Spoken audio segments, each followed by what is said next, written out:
Bonjour et bienvenue chez DigiSchool, je suis Oriane, votre professeure de droit. Nous allons nous intéresser aujourd'hui à la protection du consommateur lors de l'exécution du contrat.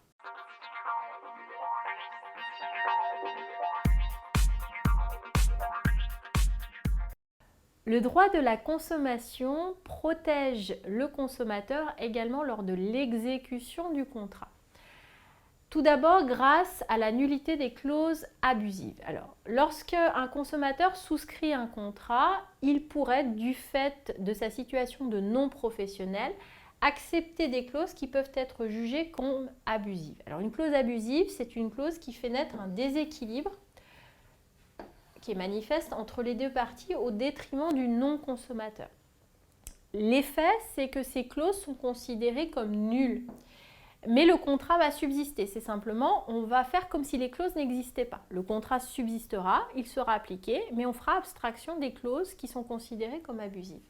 Elles sont donc réputées non écrites. Alors, dans une loi, qui est une loi de 2009, qui est en fait un décret, le législateur a élaboré une liste de clauses abusives avec ce qu'on appelle la liste noire. Ce sont des clauses qui sont au nombre de 12, qui sont considérées comme abusives de façon irréfragable. Irréfragable, ça veut dire qu'elles sont abusives de façon absolue. Il n'y a aucune manière de les considérer comme légales. Et puis, il existe également une liste de clauses grises. Alors, cette fois-ci, elles sont présumées abusives, mais le vendeur peut démontrer qu'il n'y a pas de déséquilibre flagrant du contrat du fait de ces clauses. Deuxième façon de protéger le consommateur, le droit de la consommation a mis en place un droit de repentir, a prévu un droit de repentir. Le droit de repentir, c'est un droit de rétractation qui est une exception en fait à la force obligatoire du contrat. Normalement, à partir du moment où vous avez signé un contrat, il a force obligatoire, nous l'avons vu dans une précédente vidéo. Le droit de la consommation prévoit que dans certaines circonstances, on va donner la possibilité au consommateur de se rétracter. Cette rétractation ayant lieu après la signature du contrat. On va donc permettre au consommateur d'annuler son engagement après une période de réflexion. Cette période de réflexion, elle va varier selon les contrats. Elle ne peut être inférieure à 7 jours et elle varie entre 7 et 30 jours selon le contrat. Les contrats concernés sont par exemple le crédit à la consommation avec un délai de rétractation de 14 jours, l'achat immobilier avec un délai de rétractation de 7 jours, le démarchage à domicile qui lui a un délai de rétractation de 14 jours, la vente à distance, un délai de rétractation de 14 jours ou bien encore l'assurance vie avec un délai de rétractation de 30 jours, donc à chaque fois à partir de la signature du contrat. Les modalités de rétractation vont varier encore une fois.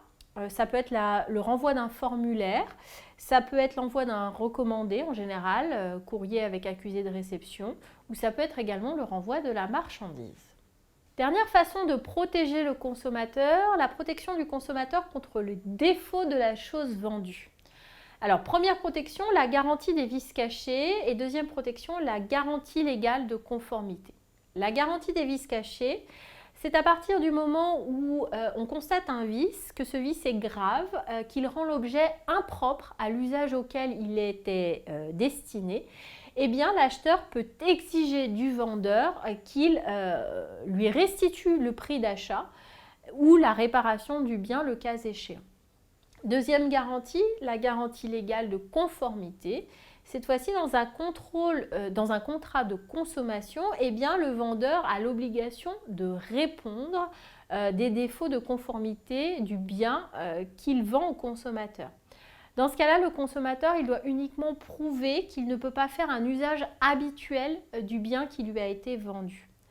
En cas de non-conformité, le client peut soit demander le remplacement du bien, soit exiger sa réparation, et ce, sans avoir à prouver que le défaut existait avant la vente ou pas.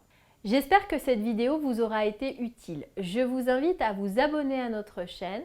N'hésitez pas à laisser un commentaire si vous avez des questions. Je vous dis à bientôt sur DigiSchool.